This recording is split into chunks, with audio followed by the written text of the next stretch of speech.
Shalom, shalom. Am I getting feedback on the mic? COMCAST. Alright. Alright.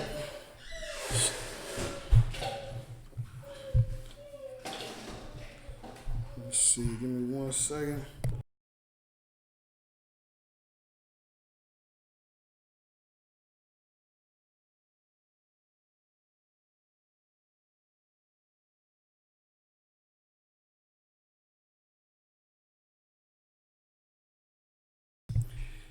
All right, let's see. Let me see. I need a charger right quick. Give me 1 second.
All right, Most High in Christ. Let's go ahead and get it in, man. We are the I.S.U.P.K.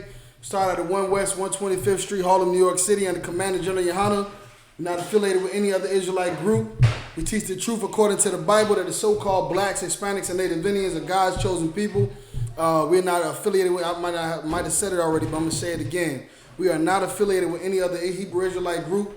We was established in 1969. Today's class topic is going to be interracial marriage, and not specific to marriage, but just interracial relationships in general. Interracial relationships, whether you got a homeboy, homegirl that's in the white society, you befriending Arabs, you're befriending Chinese people. Befriending these nations is causing our people and our communities to be poor and desolate, man. And that's going to be the topic for the day. So let's start it off if I could. Trooper Shah, if I could, let me get Deuteronomy. Let's start off with Psalms 83 and 3. Let's start off with Psalms 83 and 3.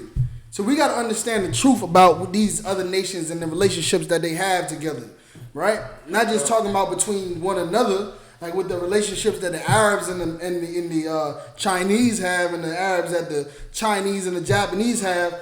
But also the relationship they have in retrospect to blacks, Hispanics, and Native Indians, right? That's so everybody understands who is killing black people in the earth today, who's shooting us down. It's clear to see who our oppressor is.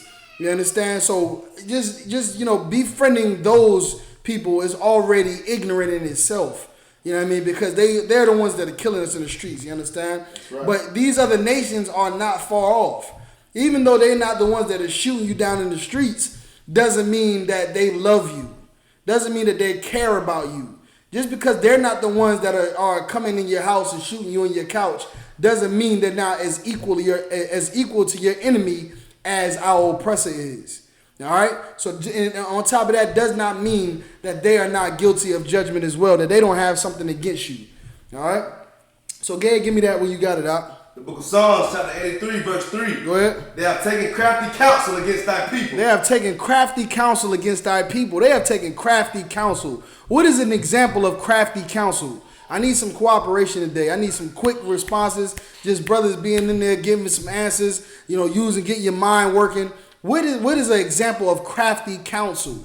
Read it one more time, huh? COMCAST, Psalms 83, verse 3. Mm-hmm. They have taken crafty counsel against thy people. They have taken crafty counsel against thy people. What does that mean to say take crafty counsel? You understand? Crafty counsel.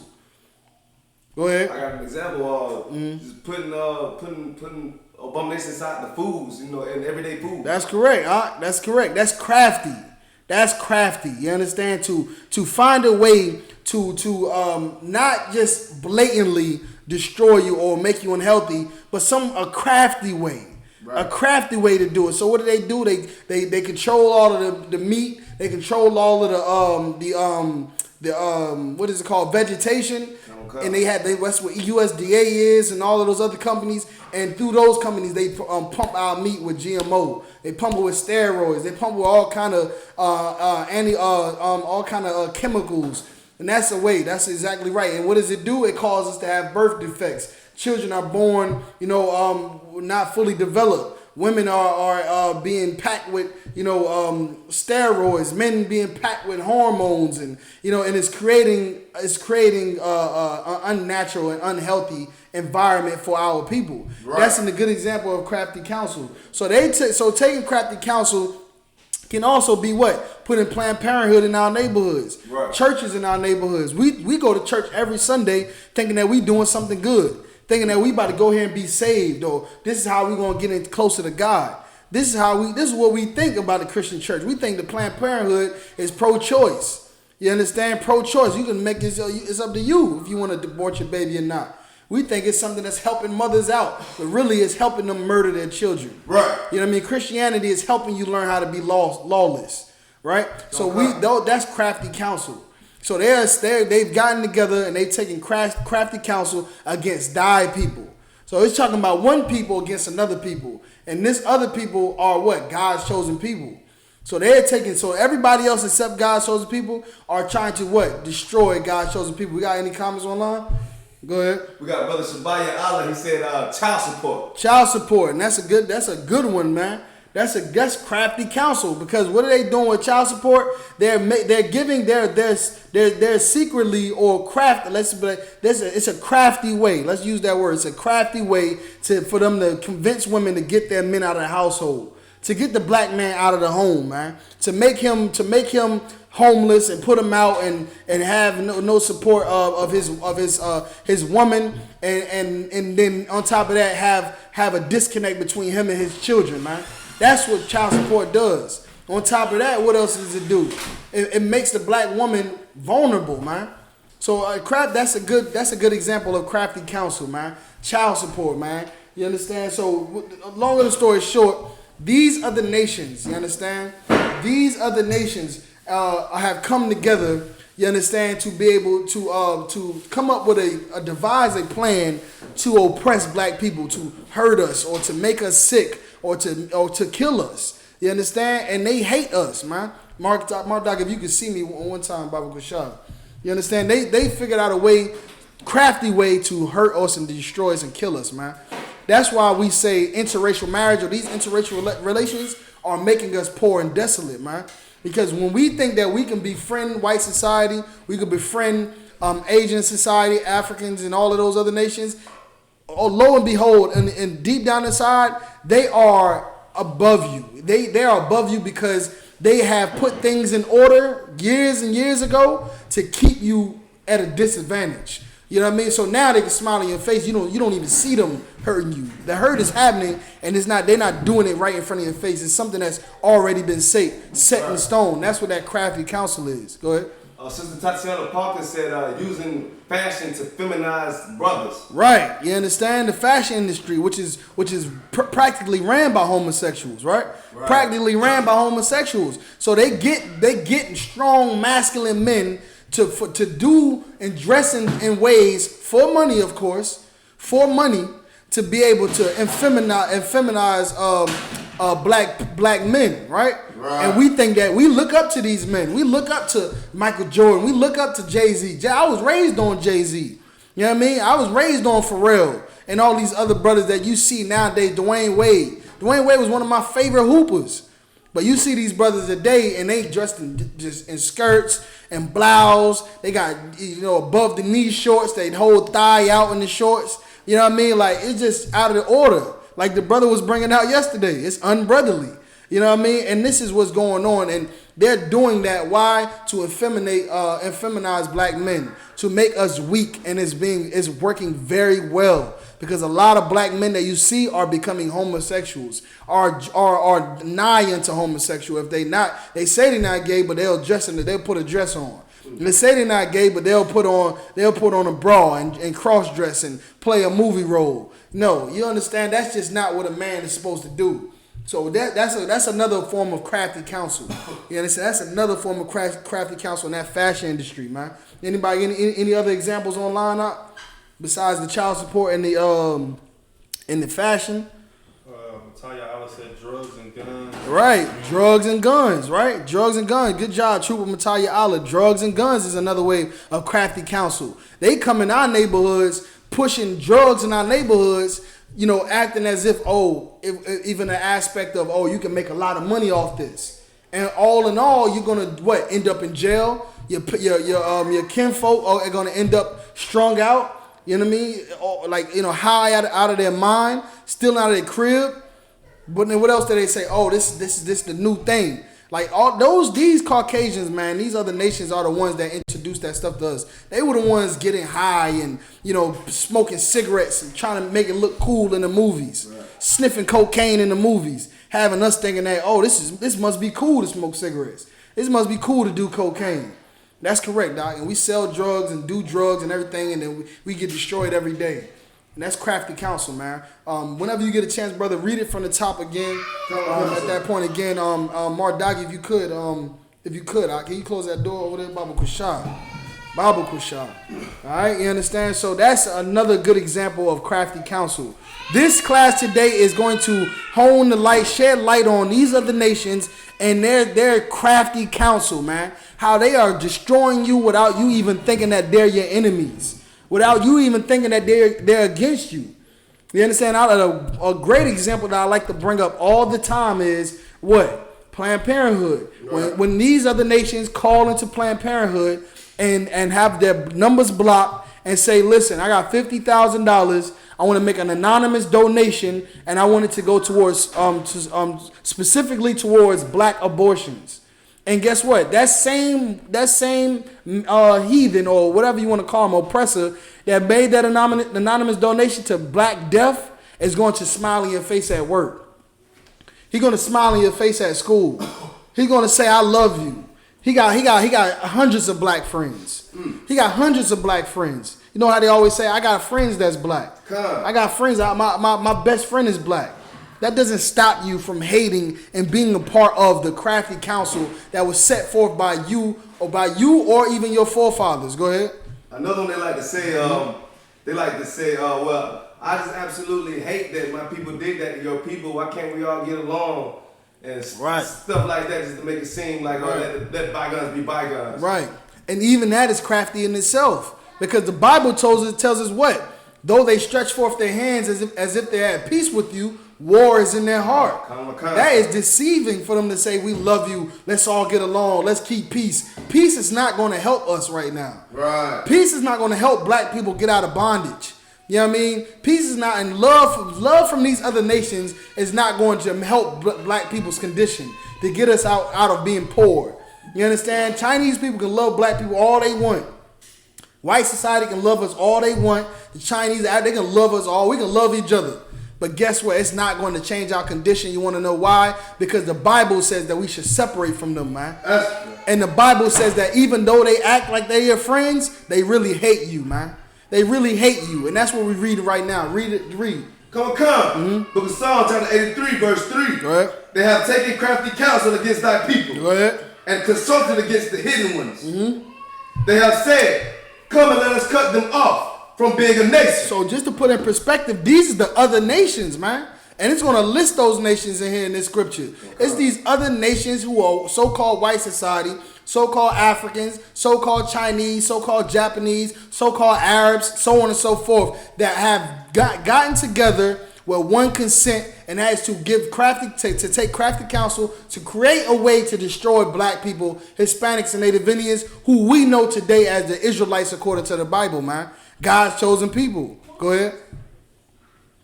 From being a nation. From what? From being a nation. Read that part over again. They have said, come and let us cut them off from being a nation. And that's what they want to do. They want to cut us off from being a nation. So when we think about Planned Parenthood and how far it's come, and we as young adults and generations later, we think that Planned Parenthood is for us. It's a good thing. It's helpful for black women, and it provides resources and sources and things like that. But the origin of Planned Parenthood was created by who? Who knows? Go ahead. Salaki said, It's a person that who created Salaki. Planned Parenthood. Go ahead, Mardaki. Margaret Sanger. Margaret Sanger. Go look up Margaret Sanger. Anybody that's watching this class, go look up Margaret Sanger. She is a Caucasian woman that set up Planned Parenthood specifically to exterminate black people. That was her goal when she set out. That's the goal she set out for when she created Planned Parenthood, to exterminate black people. Now check it out now. Like I said, generations later, people don't even know who Margaret Sanger is. They don't even know who she is. They don't even know that was what Planned Parenthood was for, aborting babies, right? Right. And through the feminist movement, white women were pushing for this. Why? Because white women wanted to essentially be able to abort their babies so they can continue to party some more, so they can continue to travel and work and things like that. But black people today, black women abort their babies because they lack resources, man. They just don't have the finances or the resources to take care of the baby. So the white society got black women to join the feminist movement to push Planned Parenthood and abortions so they can do that. And at the end of the day, Margaret Sanger her whole mission was to exterminate black people, man. Because a child abortion is a more fatal thing to black people than black on black crime and any other disease on the face of the earth, man. More black people die to a child abortion in the womb, man, than to any other thing in the earth. So when we think about crafty counsel, and when we think about they have consulted together with one consent to cut us off from being a nation, that is examples of that.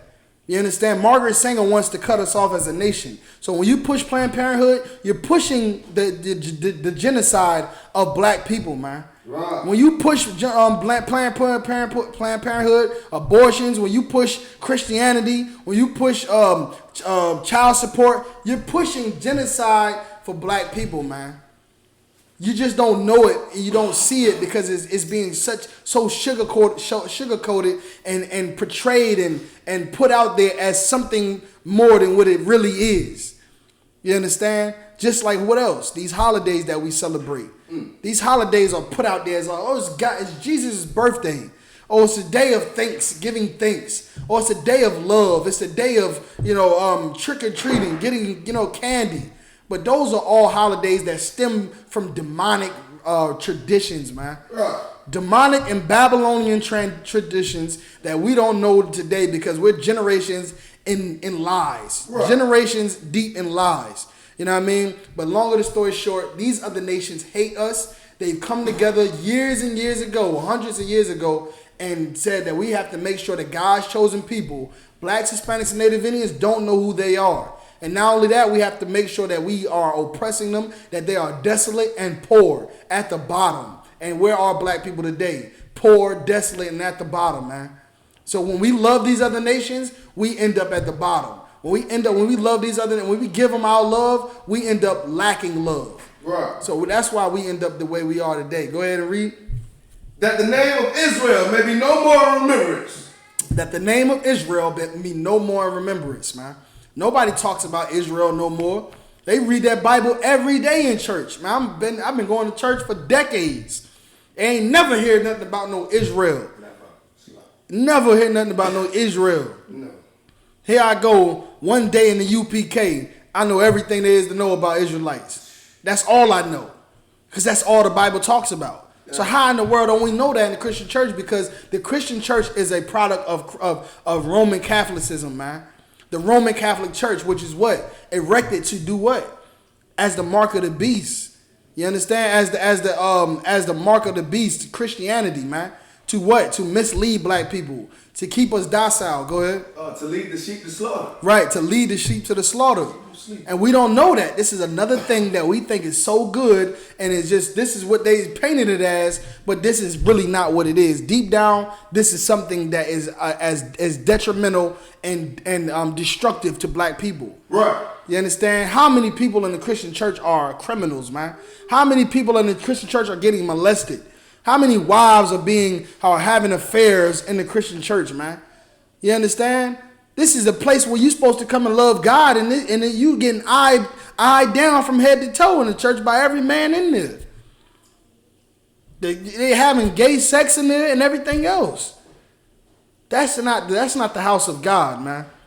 And we don't take a look at it because we're so drunk, we're so stuck on the pastor and his smooth words, those smooth words that we've been hypnotized, man. We've been hypnotized, man. And that's why I said these other nations tell us they love us, they stay out of our way. Like Chinese people ain't never did nothing to us. What Chinese people ever did to us? You understand? They not shooting us down in the streets. They not the ones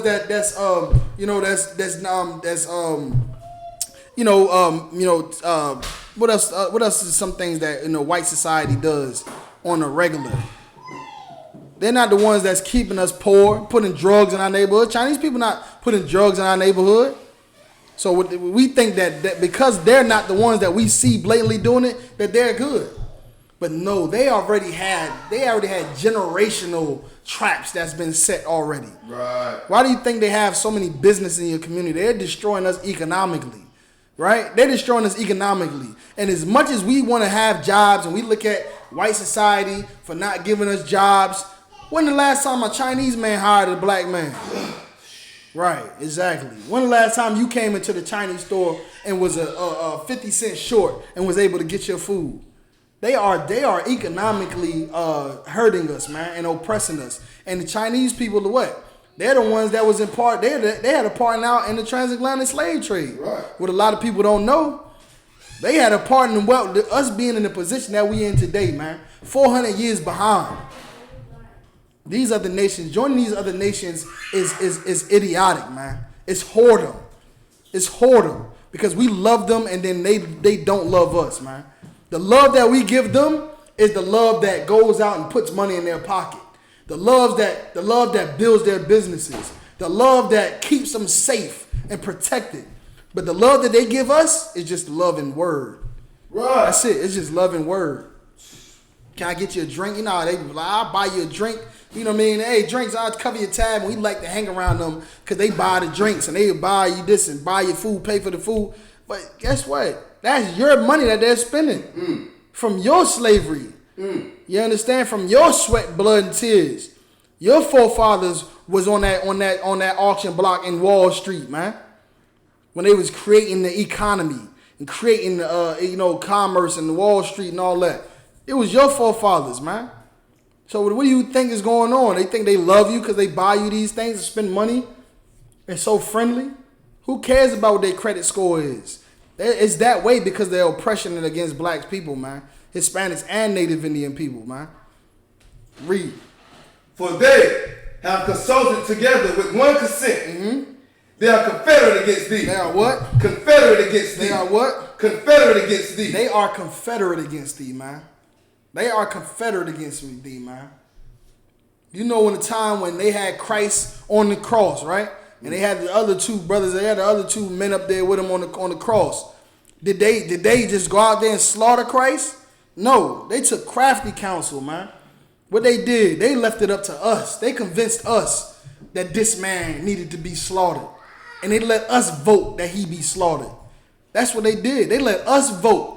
They let us vote him into being slaughtered. We killed Christ, man. Mm-hmm. We had Christ slew because we voted for him to be slew because right. Just like today, when we choose America over our brother, when we choose Christianity over our brother, when we choose all these other religions over our brother, it's the same thing we did when we chose whatever it was at the time over Christ, man, to have him slain. And that's why black people are what? Destroyed and poor today.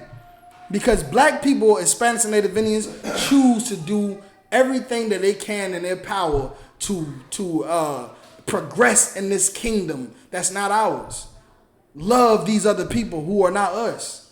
And provide for them and stick their neck out and die for them. Fight in their wars and their armies. When meanwhile, black people, Hispanics, and Native Indians have been at war since we got to America, man. You understand? This is what's going on. Read. The tabernacles of Edom. The tabernacles of who? Edom. The tabernacles of Edom. Who is Edom according to the Bible? This is what, when we read this Bible without the understanding, this just sounds like a story. It just sounds like a story, and you just, you read the names, and then you imaginate the rest. You know what I mean? Come. But when you have the understanding, you know what this is talking about, then you have then you can be able to enlighten people on what's really going on and see how it really relates absolutely to what's going on today in reality, man. You had to say something now? I say after the scripture. Well, these top 3 that's about to come out are so heavy because you see them in the mall working together. You see the Israelites want to sell hair products in the mall with you. Right. You see the Moabs want to sell Chinese upstairs. Right. You see the Esau up there just walking around having a good time in the kingdom. Right. It's like yourself. Now you're right. That's just what it is. Just like at the mall, like you said, they got all their businesses, and who are the customers? Us. We're the ones that's the real customers, because the money we spending, we need that money. Right. We ain't got it like that. These other nations spend money and they got it. It's nothing to them. They can shop. That's why when we go to Charleston, the whole camp, when we down there in Charleston, down in downtown Charleston, who you see walking around having a good time, touring and shopping and buying and eating and dining, and that's them. That's them. When you see our people down there, what they doing? Cleaning up, uniform on, working. Come. Working. That's why, because these other nations are actually good. It's us that's making them good. Right. And that's why I said we spend so much time making them good ignorantly that we are not helping ourselves, man. We are not helping ourselves. We're so busy putting money into their hair stores, we can easily turn around and create our own hair stores. Right. We're putting so much money into their fried chicken that what? We make better fried chicken than them. We can just open up a chicken spot right next door to them and blow them out the water. Go ahead. Like also my doctor brought out yesterday, was so heavy about the churches, how much money they spending in the churches. We had $1 billion. If we just had $1 billion in this school right here, it could change black people's lives. You're absolutely right. And Mark Doggy, hit that switch back there. Let's get that fan going. That what you just said just now. You're right with the brother. That switch back behind you. What the brother just bought out is heavy, man. Christian church makes billions of dollars a year. No, I think it's the switch. I think you gotta lift the switch. Oh, okay. Then I don't know which one it is. There you go. Most High in Christ. The Lord is with him. You understand? The Christian church makes $1 billion, more than $1 billion a year, man. Right. It's been documented. They make billions of dollars. You see them churches, them mega churches they got and established, right? You see all of the stuff that they got and they be able to get. You understand? What's his name? John Gray buying a $500,000 Lamborghini truck for his wife. But why? But why is the people that come there still poor and still desolate? Why? How? It's a great example of what it means to love these other nations, man. Christianity is loving these other nations. Christianity is the doctrine of Edom. It's right. Edom's doctrine. It's the doctrine of devils. It's Caucasian. That's why you have white Jesus. Passion of Christ. Everything you see. Because Christianity is white supremacy, man.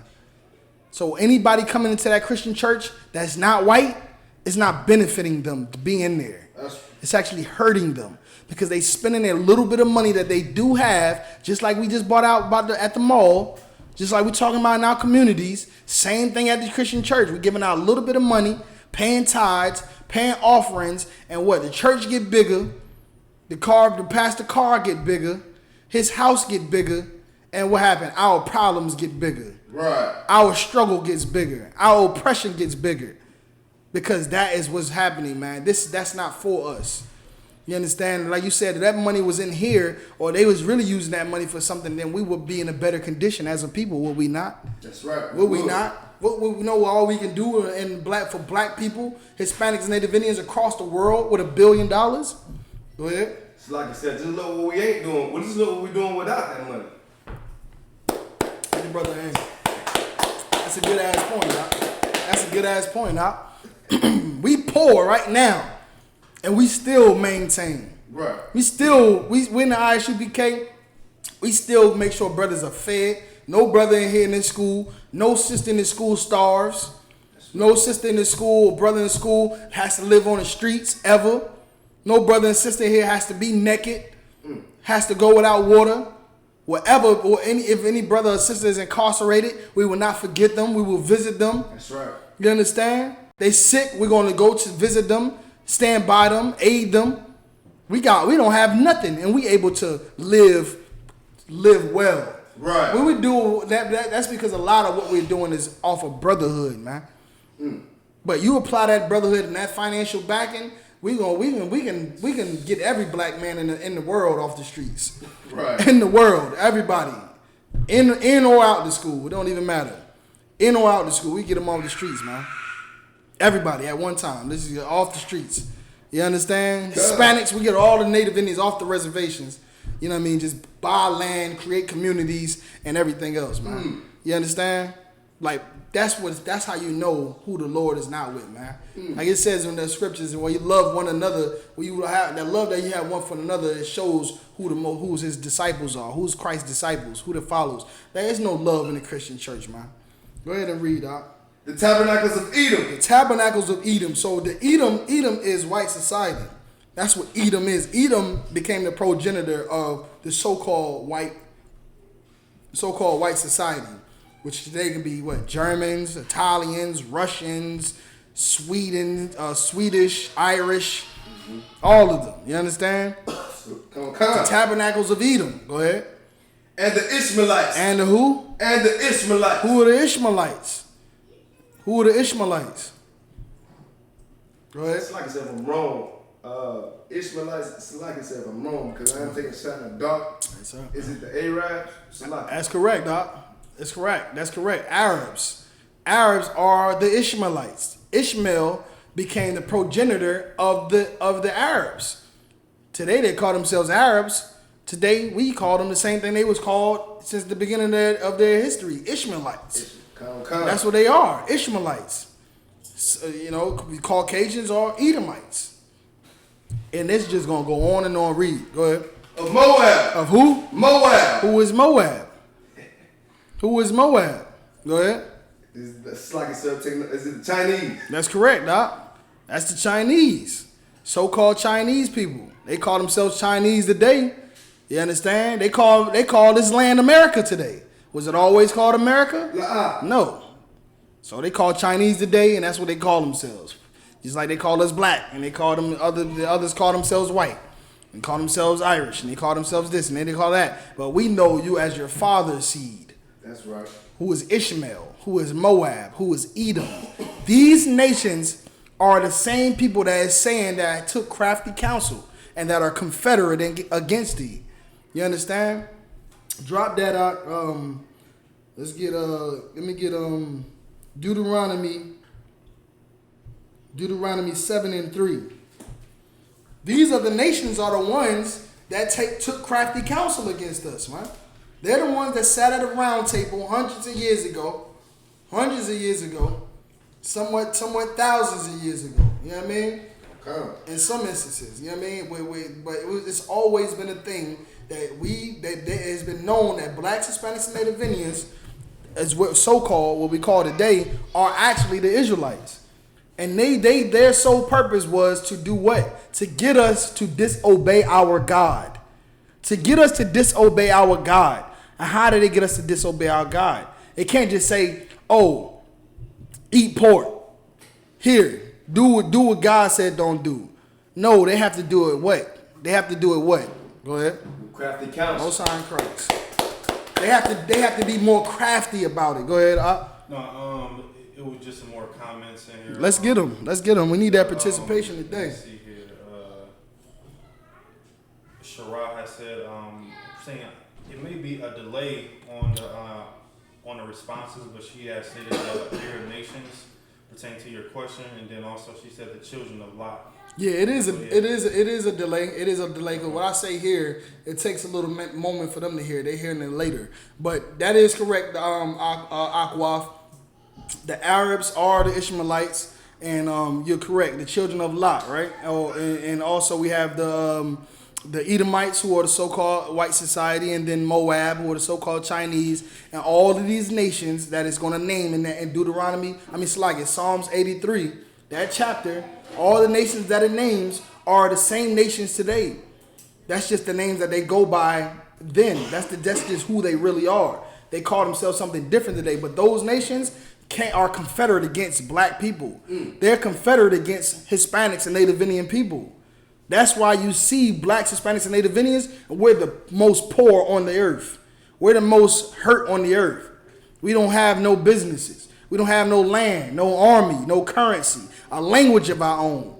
And Spanish people and Hispanics think because they speak Spanish that's their language because it's not English. You understand? Because it's not English, but they don't. If they look deeper into their history, their current history or recent history as far as slavery here in the 1400s, you understand? And they would see that they were colonized by Spaniards. They were colonized by Spaniards who spoke Spanish. And they learned Spanish from the people that oppressed them in their lands, who were Spaniards, who were conquistadors. You understand? That's why you speak Spanish. Spanish is not your native tongue. So that is something that we have to all get rid of altogether. That we're different. That black people are different. That Hispanics are different than the Haitians, and the Haitians are different. No, we're all the same. No matter if you black, Jamaican, Haitian, Puerto Rican, Dominican, Mexican, Honduran, Guatemalan, you know what I mean? We all the same people. Right. We all speak in foreign languages. The Haitians speak Creole. What is Creole deprived from? Creole is really a language that we made up. But it's a derivative, or it derives from French. But in French the Haitians were what? Colonized by the French. That's why you see all through Charleston, South Carolina, and all through Haiti and all over there, all through Louisiana, they got the French quarters, because that was the French during the colonial ages, they colonized those areas. That was the places that they colonized, and those people that were there speak their language, French. The Spaniards colonized those parts over on the west in South America. That's why they speak Spanish. And then some parts were colonized by the Portuguese, by Portugal. That's why a lot of people in Brazil, speak what? Portuguese. These are not our native tongues, man. These other nations have been colonizing us. They've been lying to us. They've been oppressing us. They've been destroying us and keeping us down. And they do it how? By getting us to go against God's laws, man. And what is one of God's laws? Let's find out right now. Give me Deuteronomy. Deuteronomy chapter 7, verse 3. Go ahead. Neither shalt thou make marriages with them. Thy daughters thou shalt not give it to his son. Say what? Read it from the top again, bro. COMCAST. Deuteronomy chapter 7, verse 3. Go ahead. Neither shalt thou make marriages with them. So hold on. What is it? What is this talking about? Neither shall I make marriages with them. In the world today, you can marry who you want to marry. Man can marry a whole nother man. You understand? What is God saying here? What is the Most High saying here? Thou shalt not make marriages with them. Thought you can marry who you want to marry. That's what they say in church. They got interracial couples in church. They got homosexual couples in church. They got all kind of couples in church. Ooh. So what is this? What is this Bible? What is it saying? Read it again. Neither shalt thou make marriages with them. See, what happened was we've been deceived, man. We've been deceived, just like we were talking about crafty counsel. Crafty counsel has been taking place, and now we think that it's okay to marry who we want to marry, man. We think we can marry the same sex. We think we can marry interracially. We think we can marry, sooner or later, you're going to be able to marry kids. There's going to be pedophile marriage going on.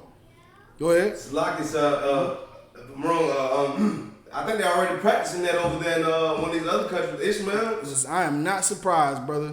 I am not surprised. Whether they practice it or not, it's definitely men out here who are sleeping with little girls. It's absolutely happening. Whether it's legal or illegal. You understand? But just like they push for what? Homosexual marriage, they're going to eventually push for pedophile marriage. Because why? Because what do they say when they push homosexual marriage? You should be able to love who you want to love. Love is love. You can't choose who you want to love. And that's what's going to be the premise of it. It's not going to be some disgusting, lustful, abominable thing. It's going to be what my heart wants. I love her. I love him. I want to take care of her and build a house and grow and create businesses. And then now it seems like, there's nothing wrong with that. I mean, but damn it, you could do that shit as friends, God damn it. You understand? You can do that shit as friends. You can be business partners. You know what I mean? You can be colleagues. You don't have to be marry no man to go into business with him. You don't got to marry no man to have a house. You could be roommates. It's all a lustful thing. It's really what it all boils. It's lust. You want that man to have rod in your backside. That's what you want. Just cut it out. And they sell that, and they guess what? In white society, in these other nations, our oppressors, man, are the original homosexuals, man. Right. So they push it. They push it. And it's going to backfire, man. Because why? Because black people, Hispanics, and Native Indians should be set apart from that. We should be holy. We should be set apart from that. But because we're not, and we're most taken by it, we're most taken by it. So many new, like you said, the athletes and the musicians and all cross-dressing and, the fashion industry, like the sister said, all of these things, like, it's happening so much that black men don't even look strong no more, nowhere. Not even the regular hood nigga don't even look masculine no more. Am I lying, Mardocky? The gangsters is look like hoes. Look at Tekashi. Tekashi was a gangster, so-called. Wasn't he? So-called. So-called gangster. 6'9" Treyway, 9 gangster. Blood gang, all this stuff. Like, and guess what? He what? Behind bars, telling, rainbow hair, skinny jeans, rubbing on niggas' thighs, inner thigh. Like, come on, man. It's directly affecting our people, man. It's directly affecting our people because homosexuality is a direct attack on black society, man. You understand? Just like Christianity is a direct attack on black people. Like I said, any other people can go and celebrate Christianity and be a Christian and it not affect them. They can be prosperous with or without it. But that is one thing that destroys black people, man. So joining these other nations is what's killing us, man. And loving them and just stop loving them, it'll be a step towards being liberate. You know what I mean? Being liberated. You know what I mean? Being becoming more successful, becoming more independent, and becoming more healthier, separating from them, man. But the Bible says right now that we should not make marriages with them. Right. We're just trying to show you now that all the things that we do with these other nations, God doesn't want us to do. And it's the reason why we have no businesses in our neighborhoods. Think about Martin Luther King, for example. Martin Luther King wanted us to what? Go ahead. All come together. All come together. Unity. Same thing, right? Interracial relation. Coming together, holding hands. What did he say? Holding hands, eating next to each other. This is all in his dream. Go to school together. But what did I just say about the homosexuals? They say that and they paint this picture like, oh, well, yeah, holding hands, that ain't bad. You know what I mean? Sitting next to each other, but really what Martin Luther King wanted to really do was, have sex with white women, man. That's really it's all boiled down to a lustful thing. That's why the Bible says that when you love these other nations, it's whoredom, man. It's whoredom, loving these other nations, man. Whoredom. You love these other nations, you are a whore, man. Most definitely, man. So not only should you not love them or befriend them, but also do what? Read it again. COMCAST, neither shall thou make marriages with them. But you also should not make marriages with them. That's what the Bible say. Everything we saying right now, the Bible say. I'm not saying nothing that the Bible ain't saying. Everything that I done said thus far, I can show you precepts that says what I'm saying. Is true, man. Everything. We not supposed to make marriages with them, man. Right. Look at Serena Williams, man. Right. Come on, man. Sister out of Compton, straight out of Compton. Straight out of Compton. Maybe want to bust out the NWA, you know what I mean? Straight out of Compton, bro. Like, I mean, used to be one of the most realest cities in the nation, man. One of the most realest cities in the nation. I'm talking about brothers was out there, hard body. You know what I mean? Thugging and bugging. Sisters thorough. We in the trenches. You know what I mean? She get rich, and what she do? She go leave. Go to the hills, and when she get on, she leave your ass for a white boy. And that's why we say that interracial marriage and these interracial relations is keeping black people poor, man. Because now one sister that was next door to me, that struggled with me, that shared the same struggle, suffered with me, that I supported, that we supported one another. We went to school, taught each other, studied together. You understand? Duck, racist police together. And now she's gotten on, and because the saying or I don't know what to call it. It's like a cloud of just false perception. You know what I mean? It's like the contract she under. No. What I'm saying, these things that everybody paints as how it's supposed to be. Like, you're supposed to get rich and then move out the hood. Go get a bigger house. Go move over here. Why? What is that? Why is that a thing? Why is that like a protocol or something? Like, why is that way? Because that's crafty counsel, man. You understand? That's crafty counsel. Matter of fact, Mardaki, if I could, you might not know it or not. But what's that scripture that was talking about? Took the welders of our people. They took all the good people. Nothing was left but the poor. Took the elders of our people. Let me see. I'm gonna get it right now. Lord willing. Let's see. You understand? But like I said, why is that a perception? You know what I mean? Why is that a perception that's what has to happen?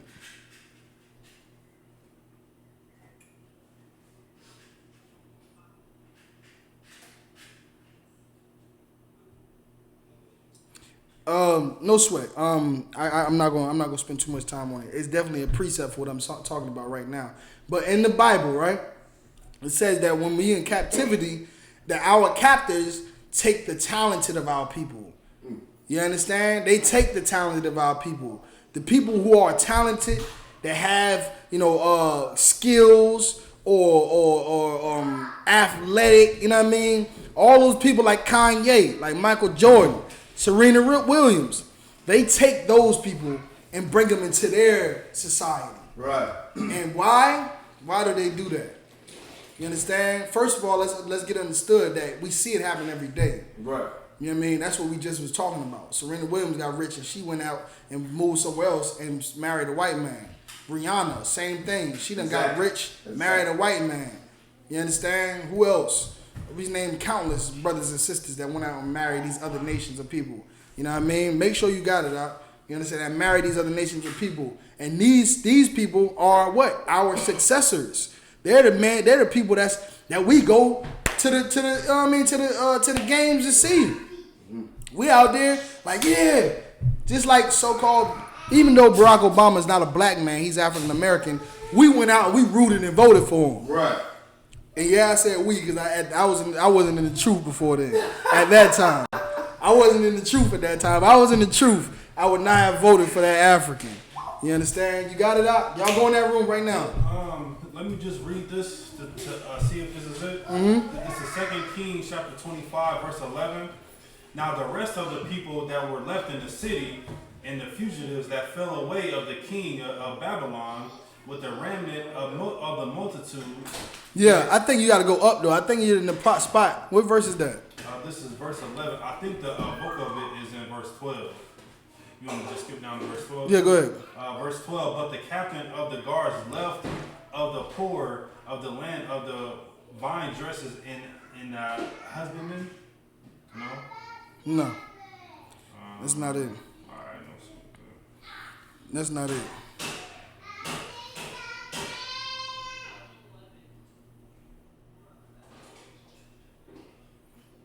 Let me see.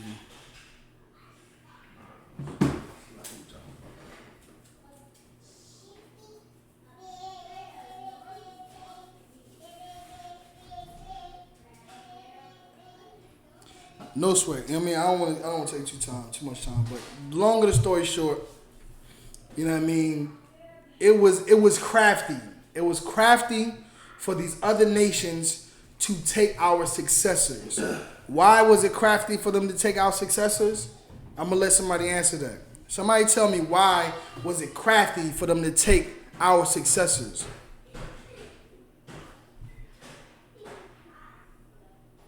It's like it was crafted for them to take our successes because they knew that was an icon, an idol that we was looking up to at the time. So when they blended with white America, I should say, it actually gave them that white America that pass that this is something that y'all should do if y'all really wanted some money or not even the money or if you wanted to be righteous in their eyes. Slack it from off. That too, but more or less why they did it was because those people were able to make our situation better. Mm-hmm.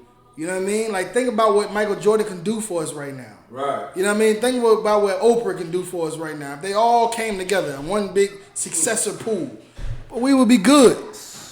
They would be good. Their talent and their success makes them rich. And their riches could be used to make us better, but their riches are the same thing that keeps them in bondage. Because they now are being embraced into the same society that makes them rich. Mm-hmm. Because in order for you to get richer, you have to what? You have to be like us. You have to be with us. You have to love us. You have to enjoy us. You have to hang with us. You can't hang with them. You got to hang with us. Right. Then you will get more money. I got money. We all got money up here. Let's hang with us. And for that reason, that's why these successes don't give back to our communities. That's why they don't give back to our families, their own families. That's why. You know what I mean? But and also in other times, those same ones that, you know, if you look at it in the aspect of physical, like think about if we had LeBron James not in the basketball court, but working out and defending the hood. Right. Somebody like Marshawn Lynch. You know what I mean? Mike Tyson. Brothers like that's all across the earth that fight and are athletic, defending the front line of black people. Then what would that mean for these other nations? It was not good. It's not a good look. It's not a good sight. So they'll make them rich and put them in the spotlight, and now they fight for them now. You understand? They don't got to worry about before they go and buy the buck. You know what I mean? To make them pull their cotton and all that other stuff. Now they get them so you don't have to have them to fight for you. Now we just gonna keep him for us. You know what I mean? He's our nigga. You know what I mean? He gonna fight for us. And then there's other brothers who are intelligent, right? From an intelligent aspect, those brothers that are intelligent can devise plans to overcome oppression. You know what I mean? Like overcome oppression. You know what I mean? Build an economy. Right. Create ways to make cars run off of water. Now we in the hood, ain't no car in the hood running off gas no more. They wonder why this certain community ain't buying gas. Mm. We all around the hood in cars that run off of water and shit. You know what I mean? Because we got this intelligent brother. He in the science and he done figure out how to, the nuclear combustion of, you know what I mean? All them fancy words, and created something when now cars can run off of water. You know what I mean? How to use that intelligence for the benefit of us, and they don't want that, so they'll take them, you know what I mean, and put them in their labs, you know what I mean, to do what now? Find out how to make small chickens look more adult. How to make food look like chicken and taste like chicken, but not chicken. Right. But we're gonna sell it for chicken prices. That's what they're doing, man. How to make crack cocaine. You see what I'm saying? That's what they got them over there doing. How to make crack cocaine. How to make K2, weed that's not weed, so it can be legal, but still destroy black people. Right. And it's just, like I said, they take the best of our people, and that's why Serena Williams is where she's at and not where she's not in the hood. Because she could have did so much more in the hood than she is right now. And then that and all actuality, she thinks is okay, and everybody in the earth thinks is okay. And they look at her marriage and say, man, what they say? Relationship goals. Mm-hmm. All right, relationship goals. Right. I know. Relationship goals. But all actuality, she is a offending God. She's offending God, the Most High. Why? Because what did God say? Read it again. Come. Neither shall thou make marriages with them. That's why. Because he said you should not make marriages with them. Everybody thinks it's okay because in this world, the only doctrine that we live on is what? The doctrine of devils. And the doctrine of devils is what? Blasphemy against the Most High. Go ahead. Thy daughter, thou shalt not give it to his son. Serena, we should not do what? Thou shalt not give it to his son. Rihanna, we shouldn't what? Thou shalt not give it to his son. Right. We shouldn't give our daughters to their sons. We should not give our daughters to their sons. I mean, so it's not so long ago, they wasn't giving their daughters to our sons either. Right. You know what I mean? You will be killed coming home to some, you know what I mean? You already know what time it is. You seen the movie Get Out. You seen the movie Get Out, man. You'll be hanged on a tree, shot with a double-barrel shotgun that they used to hunt down deer with. You come home with Becky talking about you love her. No sweat. No sweat. Let me get to know you, son, since you're gonna be joining the family. You know what I mean? You ever been hunting before? Let me take you out. Let's go see. You're gonna hunt some buck. You're gonna be out there. You're gonna be the one getting hunted. Right. And now today, because through crafty counsel, they made it where there has to be some interracial marriage. Why does it have to be some interracial marriage, Sean? Why now they making it acceptable, even though deep down inside they don't want to do it because they don't even want to make marriages with us. But why are they going to make an exception now? Why are they pushing it? They pushing it now, like Salaki said. I need to stay on topic. Stay on topic. They want us to. They want to keep us away from our God, break our God's law. Most High in Christ, exactly. Most High in Christ. That's exactly why, because they want us to disobey God's laws. Right. So it's like, you know what? Well, that's why you see. So that's why there are some people of these other nations that are not in that elite. You know what I mean? In that elite realm or them positions. There's white people that's homeless, right? White people that's poor and trailer parks because they creating this illusion and have to sacrifice to them some of their own in order to keep us more destroyed. Because as long as there are white women and white men that are okay with, that want black men and want black women, then now we can have more of their people sin against the Most High. Now we can have more of them sin against the Most High. You understand? And that's what's going to happen. We're sinning against the Lord, and because of it, we are destroyed, man. We are desolate. And not only are we desolate, but we're what? Poor. How does that make us poor, Mardokia? How does that make us poor? As far as spiritually? Nah, not spiritually. I'm talking about financially. Talking about dinero. Serena Williams, she go out and marry a white man. How does that make us poor? I mean, because she's not sharing her wealth with her people. We said that one already. She's not sharing her wealth. She's not looking out for her hood and her community or black people. That's definitely one of them. Go ahead. But I mean, it's just, more of a story is, we just making our oppressors more rich. That too as well. The answer I'm looking for is inheritance. Inheritance. Because why? Why? Because when Serena Williams she had that baby, didn't she? What's that baby's nationality? That baby nationality is Esau. Right. So whose money is Esau getting? He is the head of Serena right now. So he's getting her money. But with that child, whose money is that child going to inherit?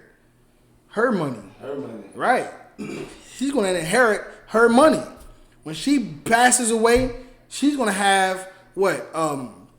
Child savings accounts and, you know what I mean, all of this other stuff set up, houses, you know, all of this generational wealth that she's going to be passing down to that child. And that child is Esau, like you just said. That's Esau. So what? Now, that could have been a black child that got that money. You know what I mean? Go ahead. Lock herself and getting on top. She just doesn't understand the struggle of our people. No, who doesn't? Serena. You don't think she understands the struggle of our people out? If she going with Esau, she must don't. She knows the struggle. She was in the struggle. She trying to get out of it. Man. She's trying to get out of the struggle out. She think that's the way. She thinks that's the way. It's a lot. She thinks everything that she's doing is okay and normal. Like we said, we think it's okay and normal to get rich and want to leave the hood. We think it's okay and normal to get rich and want to move to white neighborhoods. That we think that's normal and okay. We think interracial marriage is okay and normal. Right. She doesn't have the truth. Right. That's what it is. She doesn't have the truth. That's it. You know what I mean? And that's just it. She knows black people is polite. You understand? She knows our struggle. She does know that because she was in Compton, living and being raised in Compton, California. You see what I'm saying? Like Jay-Z, Marcy Projects. You understand? Well, it was a whole lot of killing and drug dealing when he was coming up. You understand? Same thing with any other brother and sister. You know what I mean? That comes from Chicago. Michael Jordan or Oprah. You understand? Kanye West, straight out of Chicago, Chirac. But he at the White House like, Mr. President, you make me feel like a man. You make me feel like a superhero. Anytime I put my MAGA hat on, I feel like it's my cape. And like, you sound like a whore. Right. Loving these other nations and bowing down to these other nations when you can be what? A prince of the power and lead your people to what? Freedom, man. To liberty, to wealth, to righteousness. The same thing we doing here in the I.S.U.P.K, man. We're poor because of interracial marriage, man. Didn't we have a bunch of businesses when it's before Martin Luther King marched? Right. Did we not? We had all these businesses. Then not only did we have our own businesses, but we had what? Our own employees, our own managers and supervisors, who were not just managers, supervisors, employees, but who were doctors, lawyers, pediatricians, orthodontists. You know what I mean? Carpenters, plumbers. You know what I mean? Pilots. We had all of that. We had it. We didn't need to march and come together to get that. We had it already. Like I said, Martin Luther King was marching so he can be able to love white women freely without somebody being on his back all day. Because we got anything that we could have ever wanted and need, we had already. And we didn't, like I said, look at Tulsa, Oklahoma. We didn't need to join nobody. We became more successful in Tulsa, Oklahoma, just from separating from everybody. From separating from everybody, we became more successful. This interracial stuff is keeping us poor and desolate, man. It's keeping us poor and down. Anybody who pushes integration is pushing what? Black genocide, man. Right. Black oppression. Because black people are being oppressed and we're being destroyed. And if you're not turning to prefer one another, to help one another, then you're a part of the problem, man. You're absolutely a part of the problem, man. And right now we reading the scripture where it says, "Thou shalt not make marriages with them." We already showed you that these people are confederate against thee. We can pull out proof and archaeology and all the history to show you how these other nations had a hand in our slavery. Those Arabs that sit in the Middle East that we think ain't no threat to us, they built those slave ships that we came over here on, man. They built those slave ships. But we want to be mad at everybody. No, we need to be mad at all of them, man. We need to separate from each and every one of them, man. Read. Come, nor his daughter shall thou take it to thy son. Go ahead. For they will turn away thy son from following me. For they would do what? Turn away thy son from following me. That's what's going to happen. So what? What's going to happen? What's going to happen? We give our daughters to them, and then what? They no longer helping out Jamal in the hood no more. Mm-hmm. They no longer of assistance to Grandma Sally from down the street. They no longer good for all of the sisters who need resources or support or sisterhood, I should say. They no longer supportive in sisterhood for any sisters that's going through something, that just need a sister to talk to them, just need a sister to help them out. Sis, can you look out for me? I just need some diapers right quick. You know what I'm saying? So my son don't have to be without diapers. Now they out there. Now they turning away from the hood. They turn away from God. Because why? Because that white man and that white woman their culture is Christmas. Mm-hmm. So they're gonna have a Christmas tree up for sure. Concept. You understand? No matter you like it or not, because they're gonna celebrate their holiday, and why? They should celebrate it. But you shouldn't be caught up in that now. That's right. You know what I mean? And whether you want to say, whether Serena one day says, you know what, finds the truth, right? Mm-hmm. Comes up in here, learn the truth, learn that what she's doing is wrong. And say, for instance, the Edomite don't want to be with her no more because she done joined the UPK. We talking about, who the devil is, and he like, oh, I can't be, and he break over and leave her and throw her away. Mm-hmm. Guess who's still gonna be affected by it? Son. Right. The child is gonna still be affected by it. Because now he on both sides, like, Feast of the Blowing of the Trumpets or Christmas, you know what I mean? Passover or New Year's, you know what I mean? New Year's, like, black or white. Like, I don't know what to identify with, I don't know. And then he, whenever he do decide to go over here, he's sinning because he want to go celebrate Christmas, which is against God's laws. He think it's okay to interracial marriage because why? They was interracial. His mom is black, and his dad is white. Mm-hmm. So it's all kind of psychological damage for children, man. Yeah. It's all kind of psychological damage for children, and just like the story of Solomon, for example, man. Solomon came out of rulership because of interracial marriage, man. You understand? Because he was marrying women who was not of his nation. You understand? Drop that. Give me Tobit 4 and 12 in the Apocrypha. You understand? See, in the Apocrypha. So Solomon was marrying interracial women, like people that was not of his nation. And what did they call Solomon to do? Read that part again in the Deuteronomy. Okay. That last part. For they would turn away thy son from following me. That's what they did. They turned Solomon away from following the Most High, because Solomon now building up temples to Horus and building up temples to Buddha and whoever god they serve, Christmas trees and jack-o'-lanterns and stuff like that, man. It's like Tobit 4 and 12. Yeah, that's what it is. Tobit 4 and 12. Gotcha. That's what was going on, man. They gonna turn you away from the Most High, and that's what we just said, didn't we? Okay. That's why they put it out there. Like, interracial marriage is good. Why do they put homosexual marriage out there as lawful? Why do they do that? To keep the sheep still slaughtered. To lead the sheep to slaughter. That's the answer, but you got to say the same answer you said for the last one.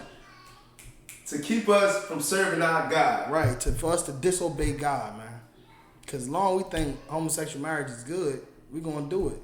And not know that in the Bible, our book, you understand? Our book, it says that we should not do that. These laws in this Bible was given to us. This said, I shew my word unto Jacob, my laws, statutes, and commandments. You understand? That's what it says. I shew my word unto Jacob. Read. Come on, Book of Tobit, chapter 4, verse 12. Right. Beware of all whoredom. Beware of all what? Whoredom. That's what it is. Beware of all whoredom. Why? Because whoredom can be what? Sleeping around without the intentions of being married, just having sex. I mean, just sex. Just sex and throwing away. No responsibility. Just I'm done. It was good. One night stands. You know what I mean? You know what I mean? This relationship is getting a little too hard. I'm going to head out. You know what I mean? And so on and so forth. It's like. You know what I mean? But whoredom can also be what? Can't we all just get along? We should love white people. We should love Arabs. What that judge did in that courtroom with that white woman, that was whoredom, man. Right. That was whoredom. That was a whole hoe out here. You understand? A whole hoe out here. With that boy that brother came off that stand and did the same thing, that was whoredom. Beware of all whoredom, because that's whoredom as well, because you loving your oppressor. The same people that murdered your brothers, man. The same people that oppress your brothers, man. That keep us down every day. You gonna hug and love them? You're a whore, man. You're a whore. We don't need nobody like that in the Lord's army. We don't need nobody like that in the Lord's army. Why? Because what it say? Beware of all whoredom. Because the Bible says beware of all whoredom, man. That's whoredom. It said we shouldn't make marriages with them. We should separate from them, come out of them, come out of her, right? Right. All of that. Never trust thine enemies. Gather yourselves together. Old nation not desired. Be ye separate. Like how many other ways you want to hear this? Do we got to point out their crimes? They are confederate against us for thy violence against our brother Jacob. So on, they hate us. Right. And loving them just shows how much of a whore we are, man. Everybody, well, we can't just love everybody. God loves God don't love everybody because God ain't no damn whore, man. God is a man of war. He's a man of war because he's fighting for superiority. He wants his people to be over all people. Go ahead, Mark Doggy. And if I could, Go ahead. I knew I was gonna bring it out of him.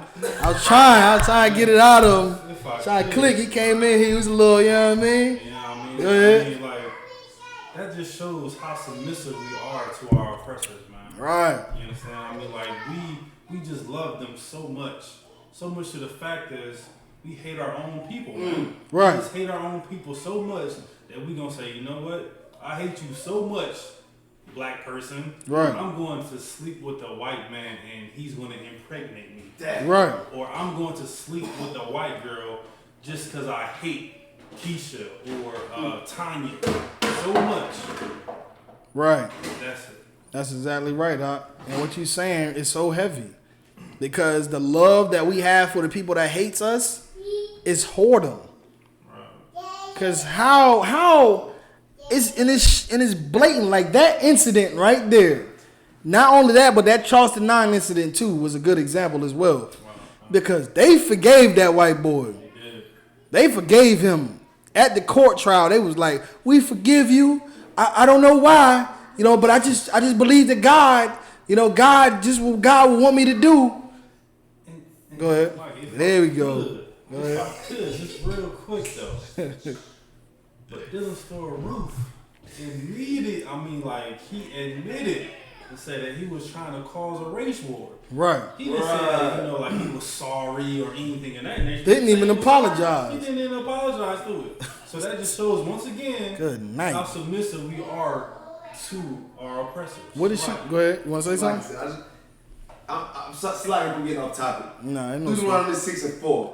Hear, O Israel, the Lord our God is one Lord. Right. He's not doing that one. Right. The Lord our God. Our God. It's our God. You understand? That's how we should feel about our people. God. That's our people. You understand? Now, if like the hate that these people have towards our brothers and sisters is not enough, if that's not enough, then I don't know what is, man. I don't know what is. Close the door. You understand? I don't know what is. I don't know what is, man. Like, like I said, they always say, like, we got white friends, I got black friends. And by friends, I'm sure they mean like they cool. They talk to each other, you know what I mean? They exchange information. They confide in each other. They go out. They have fun together. No sweat. You know what I mean? Without the truth, you know what I mean? Let me make that clear. Without the truth, you might have me convinced. You know what, man? You don't sound like a bad guy, man. You don't sound like a bad guy at all, man. You know what? You might be right. But also, with or without the truth, you're not going to make me love somebody or forgive anybody that hates and murders my brother, man. Right. You're not going to do it. But the Barakatha Yahweh Hawashah for the truth. Because now we know that even the nice ones is bad. Right. Even the nice ones is bad. How do we know that? Give me an example. Give me an example of SEP. Basically a SEP. I need a SEP. It's like for me paraphrasing, but it's like I was also my doctor favorite one, but his words were smoother than butter. Here we go. Give him a hand. That's how we know. That's how we know even the nice ones is bad. Right. It says his words were smoother than butter. But what did it say? But his word. What it says? His heart or his words is something that was But it was at like drawn swords. You understand? They was like drawn swords. You know what I mean? Because they might speak these nice things and say good things and look out for you and buy you stuff, but really, they really despise you. They really hate you, and they really support Trump, and they really are forgiving and understanding of Amber Geiger. And they really are in support of Dylan Storm Roof. Because really, those people who are Dylan Storm Roof, Amber Geiger, who else? George Zimmerman. That's really those people, to them are their idols.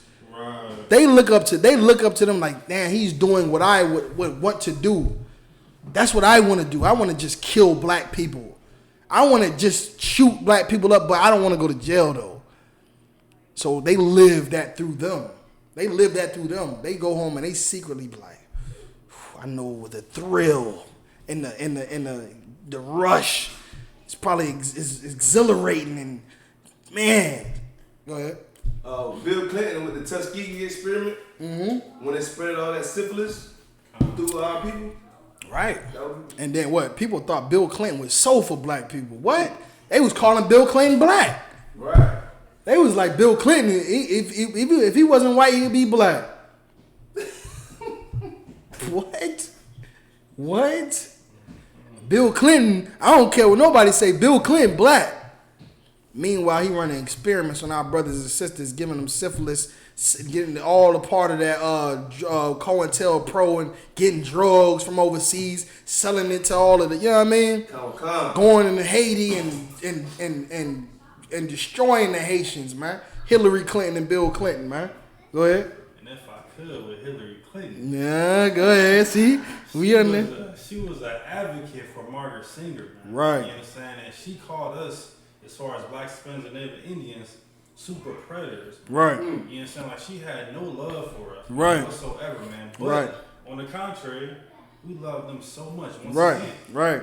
We just think that they just, man, like they're just magnificent. Right. You know what I'm saying? Like they're holy. You know what I'm saying? Like they're God. That's right, Doc. Come. And in all actuality, without the truth, they are God.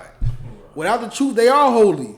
Before we came into here in the truth, we were trying to figure out how to be like them. And that's right. How to get our credit like them. How to get jobs like them. How to dress like them. You know what I mean? Suit and tie. Trying to be spiffy. Shave face. Right? Trying to be like them. But we came into the truth and was like, man, F all that. Beard growing out. Fringes swinging, dragging on the ground. You know what I mean? All that. Spikes. Crowns. Gold teeth. More than ever.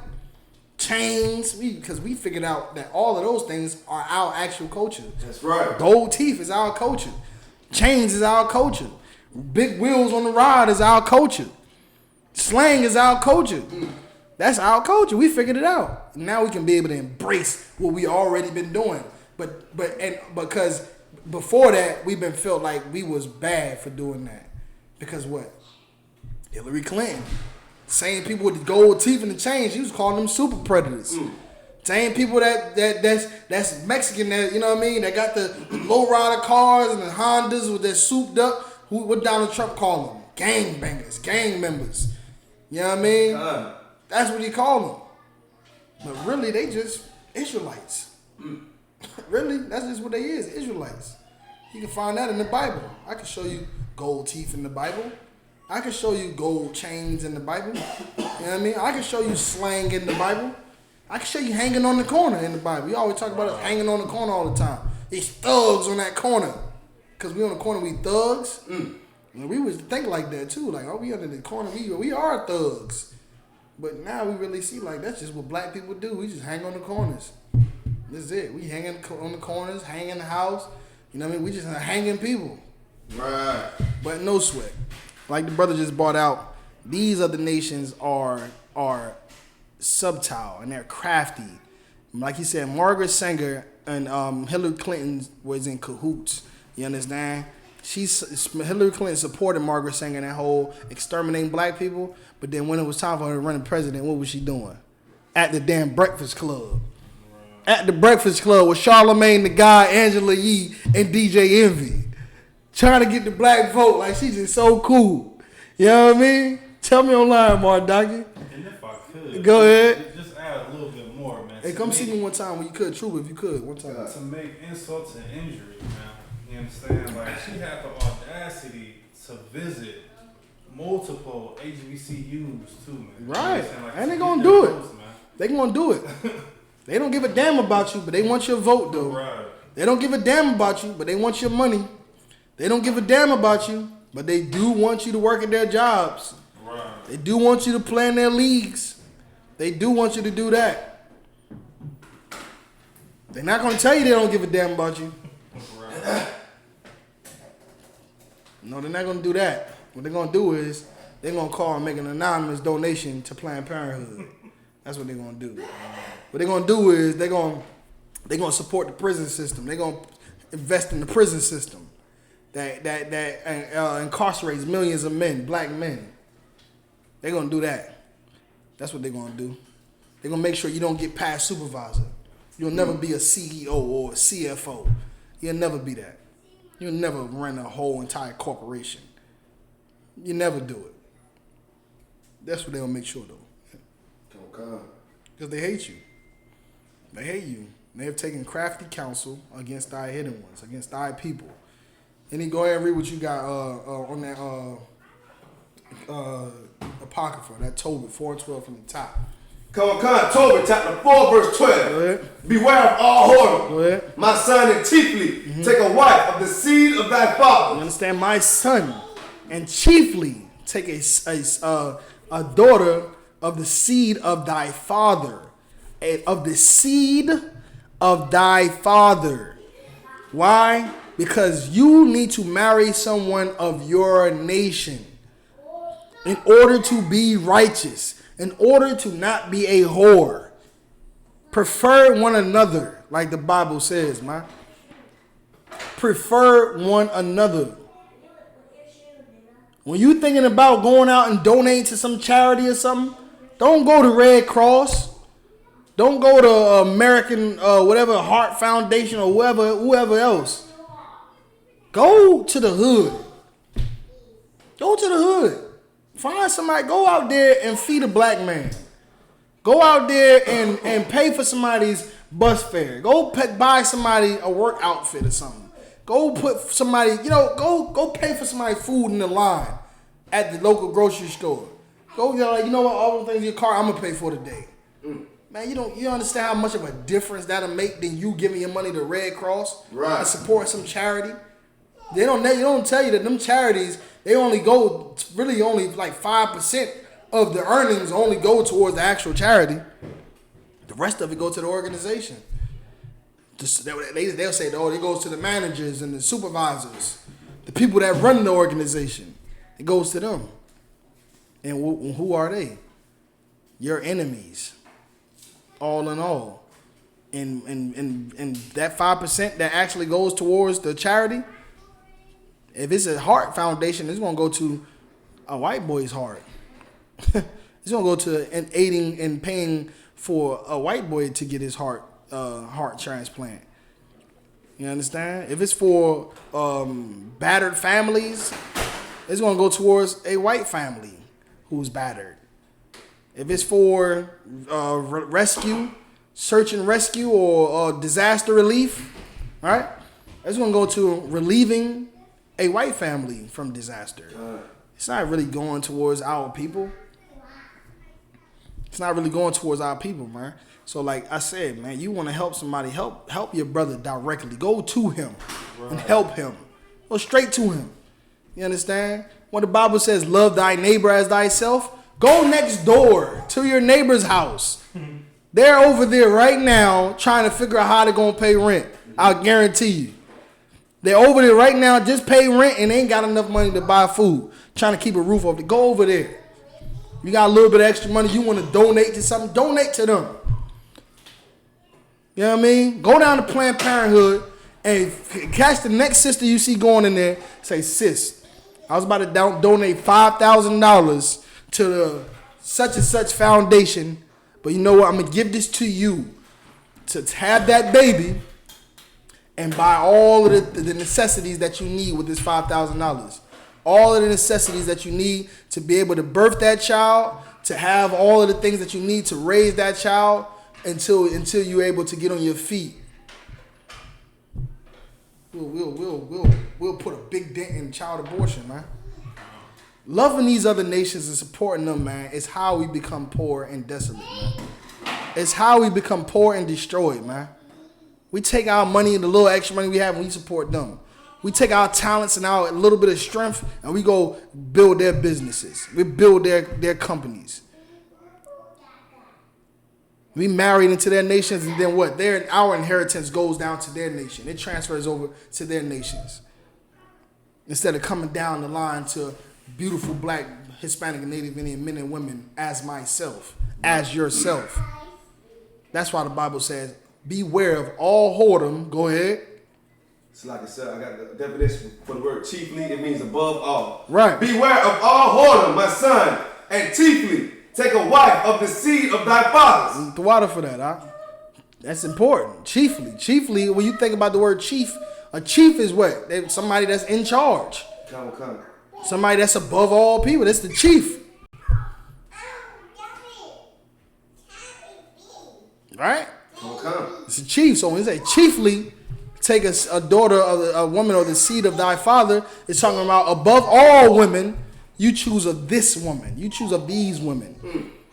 You understand? You take of these women here who are so-called black, Hispanic, and Native Indian like you, that are Israelites like you choose of them. You marry them. You marry within them. Because if you don't, then it would be called what? Whoredom. Perfect, God. It's called whoredom. Because being aware of whoredom and avoiding whoredom is marrying a woman of your nation. Right. Read. Come. And take not a strange woman to wife. And take not a what? A strange woman to wife. A strange woman. Get that apocrypha out. Give me strange in that apocrypha. Strange. Not the apocrypha, the Zondervan. Strange. Yeah, strange in there, man. This is a word that people have mistaken. You understand? Strange woman. Like what is it? We never really call a woman strange and really know what it means. What do you think a strange woman is from context? Just from off the head, off the dome, so lock yourself. Strange, weird. That's what I think of. Strange is unordinary. It's like that's just off of the muscle. Like. A strange woman can definitely be weird, depending on when the time frame was or when it was that you seen her, or it could be unordinary as well. You're gonna get the definition. And they have stranger. Yeah, that's what it is. That's what I'm saying. That's right. This is a compact. So like this is Zondervan Compact Bible Dictionary. Stranger. Number one, a foreigner who put A what? a foreigner. A what? Foreigner. A what? A foreigner. A foreigner. That's what a foreign woman. A stranger is a foreign woman. A strange woman is a foreign woman. A strange man is a foreign man. Read. Who put himself under protection of Israel. Go ahead. And Israel's God, who submitted to many requirements of the law of Israel. Go ahead. And who was therefore given certain privileges.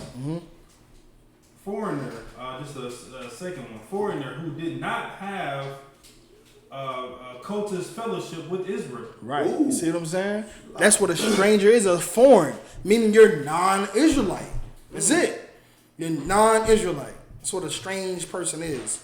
A stranger.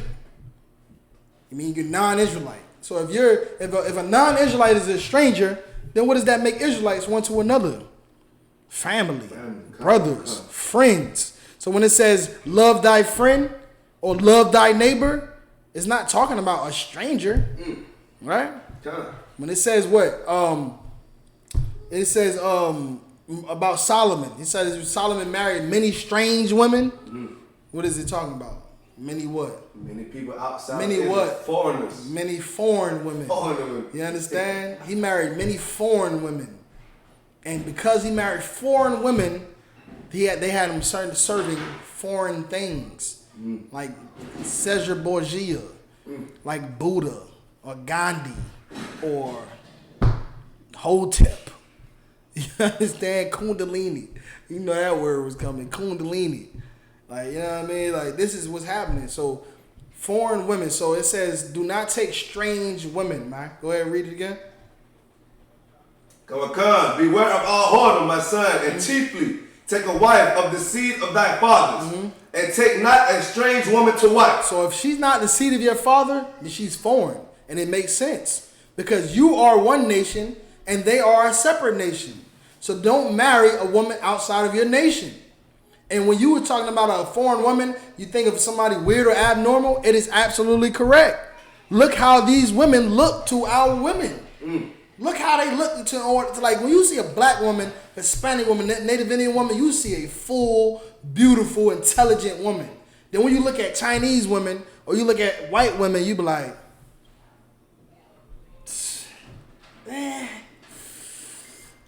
you know what I mean? It's just like, yeah. Just think about how the Native Indians looked at them when they came and they touched foot in America. They looked at them as like touching them, like, you know what I mean? Like, what is this? You know what I mean?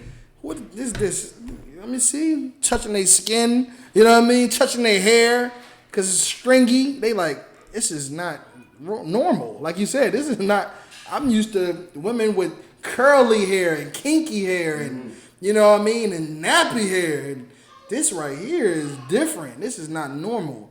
They are strange, man. They're foreign. You should not marry them. You should marry a seed of your father, and that's how you able to do what? Follow the Most High's laws and commandments. Right. Simply put. But also, in the sake of what we were talking about interracial marriage, we're able to keep our inheritance within our nation. Right. We can keep our inheritance. Because when we have kids, that kid of a black man and a Puerto Rican woman, it's gonna be a black child. Puerto Rican man and a Indian woman is gonna be a Puerto Rican child. I'm saying the bywords and proverbs now, like Puerto Rican and all that, but Issacharites, Ephraimites. You know what I mean? That's gonna be an Ephraimite child. It's gonna be an Issacharite child. It's gonna be a Judite child, a Benjamite child. Those are gonna be Israelite children. It's gonna be inheritance in us. You understand? Go ahead. Come. And take not strange woman to wife. Go ahead. Which is not of the father's tribe. Go ahead. For we are the children of the prophets. For we are the who? Children of the prophets. We are the children of who? Children of the prophets. For everybody's the children of the prophets. Children. We are the children of the prophets. We are all God's people. We are the children of the prophets. I'm saying because we are, meaning us that are going to stay together, separate from everybody else, we are the children of the prophets here. Them, they are the daughters of men. That's what they are. We are the sons of God over here. We are the princes of the power. They are the daughters of men. This is man. You understand? Go ahead. Noah, Abraham, Isaac, and Jacob. Right, because those are our forefathers. That's the seed. That's the bloodline that it's talking about when it says the seed of your father. It's talking about the seed that comes in the lineage of Abraham, Isaac, and Jacob, down to the 12 tribes. Go ahead. Remember, my son, that our fathers from the beginning, even that they are all married, wives of their own kind. Right. And we should do what our forefathers did, man. Why wouldn't we? The Chinese do what their forefathers did. They cook all the dog in the area. You understand? Right? The Africans do after their forefathers. They drink all the blood they can find. They taking a shower under every cow. They got to take a leak. They're doing after their fathers. So let us do after our fathers. Let's stop doing after their fathers. Let's do after our fathers.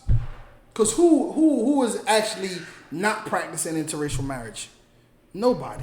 Everybody's interracially married. Right. Because we're all doing what everybody else is doing. God's chosen people are the children of the prophets, right? Like the Bible says, right? The children of the prophets are out here doing what the children of Imhotep and what is his name? Cleopatra. We out here doing what they was doing. We out here doing what the children of Shanghai was doing. We doing what the children of Habibi was doing. But instead, we need to be doing what the children. We need to be doing as the children of the prophets. We need to be doing what? Read. Read it again. Come on. Children of the prophets, Noah, Abraham, Isaac, and Jacob. Remember, my son, that our fathers from the beginning, even that they all married wives of their own kind. Right. And were blessed in their children. And we're blessed in their what? Children. In their what? Children. Because what do we talk about? Inheritance, right? Black people are missing our inheritance, man. Because we're giving everything that we have to other nations. We're giving everything to these other nations. We don't got nothing to pass down to our kids. We marrying these other nations and having their kids. Having their kids, man. We don't even know it because we in the world in the church. Church got us so screwed up that when you hear the truth, you're like, oh, listen, you coming out like this. With the cross. With the cross. What that boy said at camp? He was like, y'all taking the Lord's name in vain. You guys are this and that. You're antichrist and you're this. And they ready to throw holy water on you when you tell them God don't love everybody. Like if you would just open up that Bible, you would see that God don't love everybody. You would see that the children of Israel are God's chosen people and everybody else are nothing. You would see it if you open your Bible. Why you want to debate me? You're really not debating me. You're debating the Most High. Because I'm only saying what the Bible is saying. They just said it just now. The Bible says what?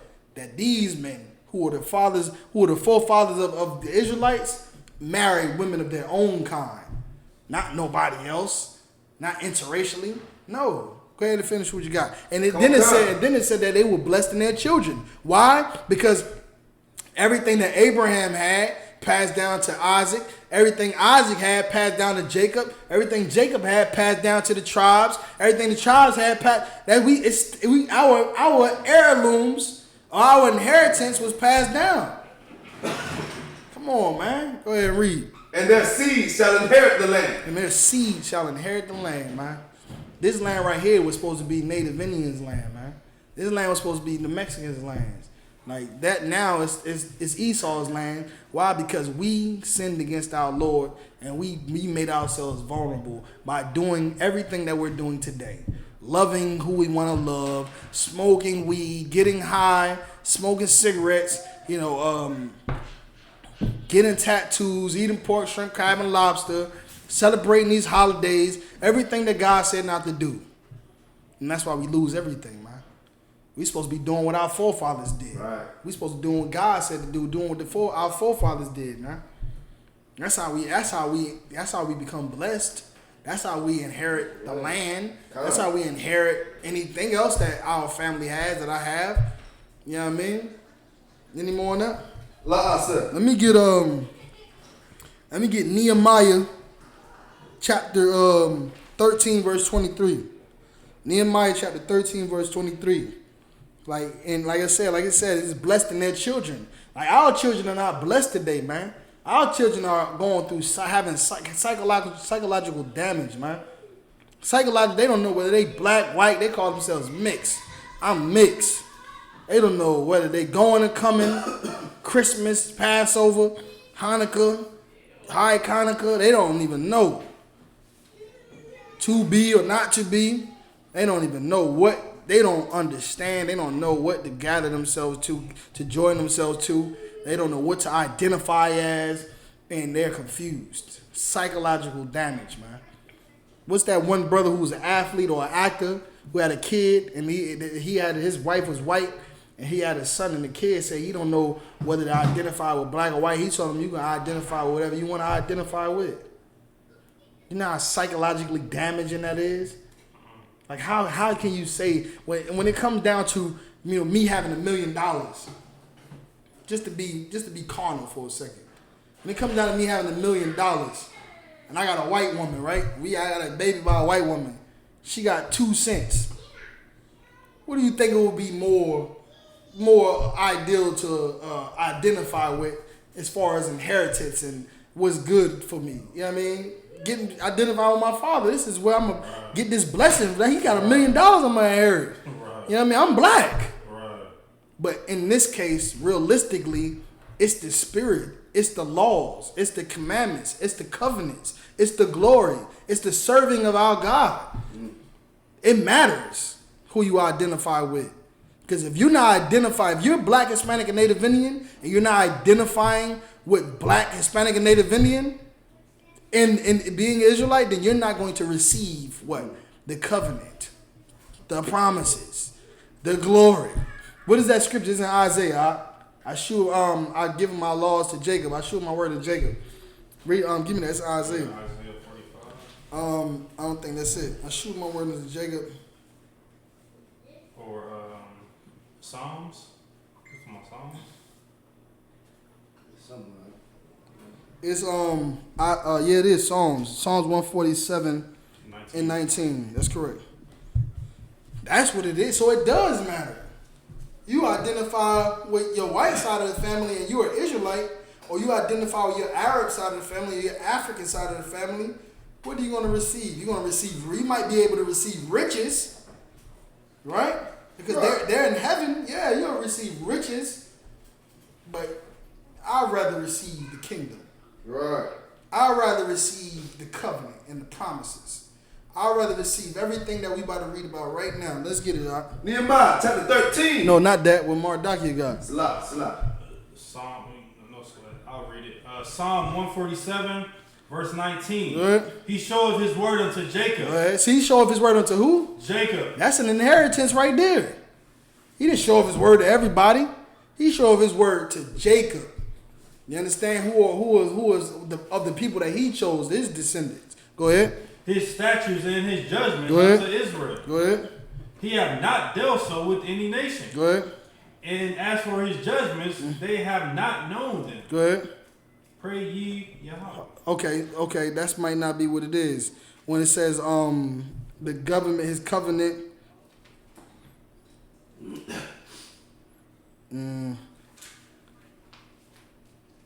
But that still is a good precept right there. So it's 140. Oh, let me see.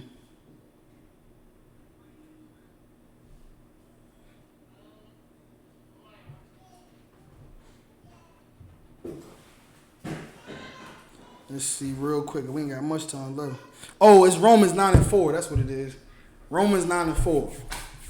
Talking about inheritance. But we just read just now in Psalms. That's still the same thing. He showed his word unto Jacob. He gave us the laws and statutes and commandments. Why? Because we are the ones that he wants to protect. Wow. That he loves. That he wants to help out. That he wants to be healthy. He wants to live long. He wants to rule the earth. He showed his word to us, man. And because of that, we the ones to get punished. So when we out here interracially marrying, then we get punished. We out here loving everybody, we get punished. Everybody else can love everybody and marry who they want to marry. Interracial don't matter what it is, they'll be all right. Because God is the God of who? The God of Israel. Our God. Read what you got. Come on, book of Romans, chapter 9, verse 4. Right. Who are Israelites? That's who we are, Israelites. That's the bloodline. That's the lineage. That's the nation that the Most High says, choose your woman and your man from. Go ahead. To whom pertaineth the adoption? So who pertaineth to adoption? Now these are the things that we adopted, man. These are the things that we were given or we have. That we have that's only ours. Go ahead. And the glory. The adoption, the glory. Go ahead. And the covenant. And the covenant. Go ahead. And the giving of laws. And the giving of laws. Go ahead. And the service of Yahweh. And the service of who? Yahweh. And the service of who? Yahweh. Go ahead. And the promises. And the promises, man. That's our inheritance. That's our inheritance. And then God also said, the Most High also said that if we follow his law, statutes, and commandments, what else will we inherit? Somebody give me this one. What else will we inherit if we follow his law, statutes, and commandments? So it just say we was given the law. So it says, who are the Israelites that were given the law? And what Mardaki read on Psalms 149, where it says, I shew my word unto Jacob, my laws and my commandments. So it will be them who will receive judgment, because only us can break the laws, because only we were given the laws. So we were given the laws, so if we follow the laws, it's also something else that we will inherit as well. For following the law, statutes, and commandments. Go ahead. I know that on my heart. That's Deuteronomy 28, verse 1. If you hearken diligently, you will also be above all nations. True. Slakia. True, you right. That's a good one, though. That's a good one. If thou hearken diligently unto the voice of the Lord thy God to do all his commandments, I will put thee above all nations that are upon the face of the earth. That's all. That's definitely a promise. That's a promise. That's a promise for following the laws and commandments. But what are we going to inherit, though? I'm talking about an inheritance. An inheritance. For being an Israelite, first of all, because that's what you have to be, right? Because we're talking about bloodline, we're talking about inheritance, something that you inherit from your family, from your lineage, from your nation. Anybody want to get it? That's scripture.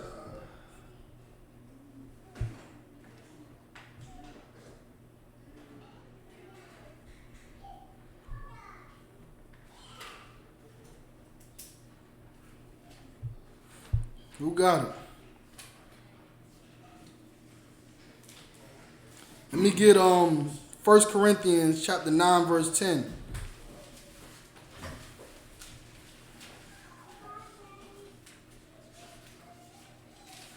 This is the book of 1 Corinthians, chapter 9, verse 10. Hold on.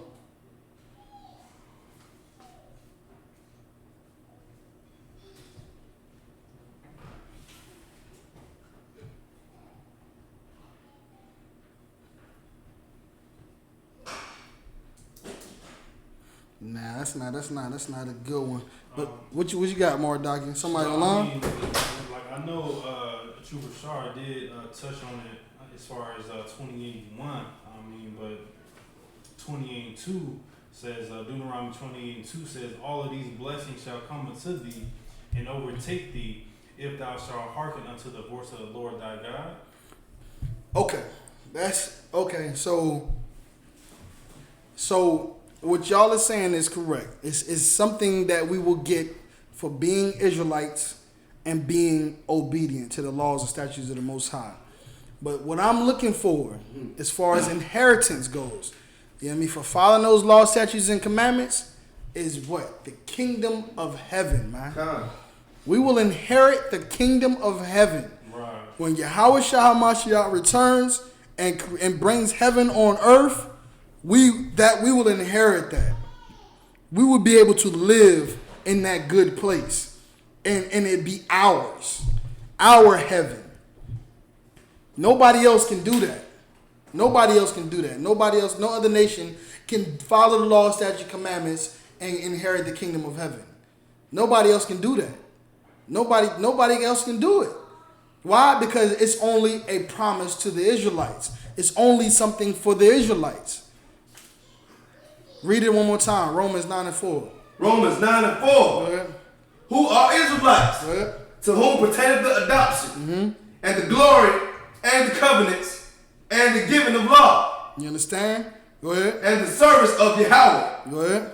And the promises. You understand? That's what we were all. That's all the things that we were promised, or we were given, or that the Lord did with us. And if we follow those laws, statutes, and commandments, we would inherit the kingdom of heaven. But how can you inherit the kingdom of heaven? You have to what? Follow the law, statutes, commandments. What is a law, statutes? What is a law? What is a law that the Lord said not to do? Don't take marriage to their women. Don't marry their husband, their men. Don't give thy daughters to their sons. Don't give thy sons to their daughters. Take chiefly of the seed of thy father. Those are laws. Those are things that the Lord asked you to do, or that commanded you to do. Salakia. Those are things that the Lord commanded us to do. So we never inherit the kingdom. But then there's people like Serena or Rihanna that don't know the truth. And then there's some other people who do know the truth, who are rich, and they just want to be rich now. So they'll break the laws and live, dance with the devil, and be rich and wealthy now, and will be least. They will be slaughtered. Matter of fact, they're gonna be slaughtered. You understand? With our enemies when the Lord sends Yahweh Shah Mashiach back, man, they're gonna die because why? Because the Lord says, "Come out of her, so you don't receive her plagues." Right. So when the judgment comes for them, when the Bible says, "Prepare slaughter," you're gonna be slaughtered with them because you're with them. You're fighting in their military. You're marrying their women. You married to them. You in there married to them because you chose to, and you intentionally did it knowing that you shouldn't. You know what I mean? Right. Knowing that it was wrong. Or you heard somebody like me on the class like right now, bring it out the Bible, and you still went on ahead and did it. So you will not inherit the kingdom of heaven, man. This is all an inheritance. Let me get a couple more scriptures real quick before the class ends. Let me get that Nehemiah 13 and 23. No sweat. Mardoc, if you could give me Ecclesiasticus 26 and 20.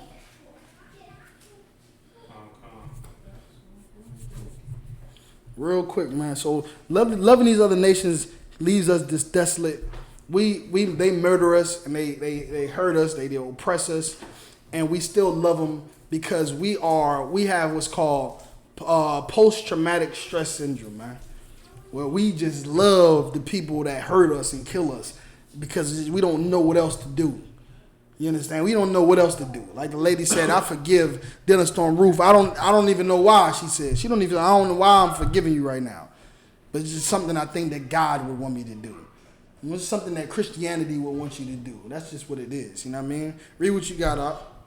Book of Nehemiah 13, verse 23. In those days I saw I.S.U.P.K that married wives of Ashdod, of Ammon, and Moab. Read it again. In those days also I.S.U.P.K that married wives. Who that married wives? Jews, right? Jews that married wives. Go ahead. Of Ashdod. Go ahead. Of Ammon. Go ahead. And Moab. And we just broke down what Moab was. Ammon, we all know this is Japanese. So this is just talking about other nations. The Jews marrying these other nations. I seen it happen. Go ahead. And their children spake half in speech of Ashdod. And their children, the children of these Jews now spoke Ashdod. Go ahead. And could not speak in the Jews' language. And they didn't speak the Lashawan Kodash. They spoke Ashdod. They spoke Chinese. They spoke Japanese. They spoke English. They spoke Spanish. They didn't speak Lashawan Kodash. They didn't speak that ancient Hebrew. Why? Because these other nations they're married into are who they're learning from. It's who they're learning from and who is influencing them. Right. Whose culture they're taking over. And let me say this and make it very clear. When you marry these other nations, you're marrying their culture as well. Right. You're marrying their culture. You're marrying their God. You're marrying their traditions. You're marrying all of those things. So that's why when it says, I seen the Jews that were taking wives of Ashdod and Ammon and Moab, and then now they begin to speak Ashdod, but didn't know how to speak their own language. Go ahead. but according to the language of each people. But according to the language of the wives of the people that they were marrying. Go ahead. And I content with them. Go ahead. And curse them. I did what? I content with them and curse them. You understand? And that's why that's because he knows what they're doing is wrong, man. It's wrong. T.D. Jakes, Creflo Dollar, all of these Christian pastors in every church across the world would not do this if they see an interracial couple. They would not do this if they seen an interracial marriage. You see interracial marriages in the church all the time. Right. You see, like we just said, you see homosexual couples in the church all the time. Does the pastor content them? Does he content and curse them? No, he doesn't. He says, come in, brothers, people ain't gonna agree with what you're doing. They gonna talk behind your back. They gonna give you hell. They gonna contend and curse you. But in here, in the Lord's house, we gonna love you. We're gonna embrace you because you're a child of God. But what does the Bible say? I what? I contend with them. I contend with them. And curse them. And curse them. Go ahead. And smote certain of them. And smote certain of them, man. Smote certain of them. Good night. And plucked off their hair. Nigga said smote certain of them. Like some niggas had to die.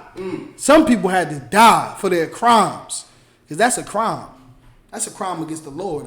Interracial marriage is a crime against the Lord. And because the sins are, because the sins, the wages of sin is death, they are punishable by death. And that's why we dying. That's why we dying. Right. Go ahead. And plucked off their hair. Go ahead. And made them swear by Yahweh, saying, ye shall not give your daughters unto their sons. So he made them swear. By who? By Yahweh. By Yahweh. Go ahead. Saying, you should not give your daughters unto their sons. Saying the same thing we just read in Deuteronomy. Saying the same thing we just read in Tobit. Saying the same thing that's all through this Bible. That you should not give your sons to their daughters. Go ahead. Nor take their daughters unto your sons. And nor take their daughters to your sons. Go ahead. Or for yourself. Or for your damn self. Go ahead. Did not Solomon, king of Israel, sin by these things? Did not Solomon sin by these things? When he took those strange women, was he not sinning? Did he not fall out of rulership because of this same thing? And you going to go right now and do the same thing? You going to go and take strange women? The same thing that he did? Commit the same sin? Go ahead. Yet among many nations was there no king like him. Like, right, he was a wise king. There was nobody like him still to this day. But, go ahead. Who was beloved of his God. Yeah, he's beloved by the Most High. Go ahead. And Yahweh made him king over all Israel. Made him king. Because he obeyed the Lord. Did what the Lord said and was an outstanding warrior in the sight of the Lord. Go ahead. Nevertheless, hold on, because that goes to show when you follow the Lord's laws, statutes, and commandments, and this goes back to what Trooper Shaw was bringing out. When you hearken unto the voice of the Lord thy God, he'll put you above all these nations. He'll make you royalty on this earth, man. But if you don't, go ahead. Nevertheless, even him did outlandish women cause to sin. Yeah, I mean, but these nations cause you to sin, and you're going to be put down beneath them, man. You're going to be put down to a low state. Any more on that? No sweat. Go ahead and read what you got, Mark Document. And that's why we said loving these other nations make you poor and desolate, man. Go ahead. So, like, 1 second here. Give me Ezra.